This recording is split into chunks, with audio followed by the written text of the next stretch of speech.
Impact प्लेअरचा rule IPL मधून गेला पाहिजे का? माझं मत आहे 100% गेला पाहिजे. कारण तुम्ही बघताय रोज IPL मध्ये कोणी 20 बॉलमध्ये 50 मारतंय, कोणी 18 मध्ये मारतंय, कोणी 17 बॉलात मारतंय, कोणी 15 बॉलात मारतंय. आणि असं नाही की जेन्युइन कधीतरीच होतंय. रोज 50 मारतायत, रोज शतक मारतायत, रोज फक्त 6 आहे, 4 आहे, 200 रन, 250 रन, 240 रन, 220 चेस होत आहेत. सगळं चाललंय IPL मध्ये. आणि हे आता 2-3 वर्षापासून सुरू झालंय. या आधीच्या मॅचची 150, 160, 180 रनाच्या व्हायचं. हे का होतंय माहिती का? Just because impact player. साधी गोष्ट आहे ना, जर तुमच्याकडे एक बॅट्समन एक्स्ट्रा येतो बॅटिंगच्या वेळेमध्ये आणि 9 नंबरपर्यंत टीम्सच्या बॅटिंग आहेत, 9 नंबरचा बॅट्समन येऊन 6 मारतोय, बॉलरनी करायचं काय? त्याच्यामुळे बॉलरला व्हॅल्यू उरलेलं नाहीये.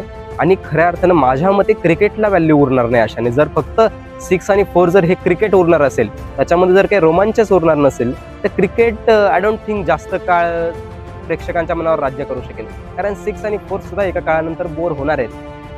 काय बोर काय होत नाही ती गोष्ट आहे रोमांच. तर तो रोमांच टिकून राहण्यासाठी आय थिंक इम्पॅक्ट प्लेअरचा रूल चेंज झाला पाहिजे. तुम्हाला काय वाटतं? कमेंट करून नक्की सांगा.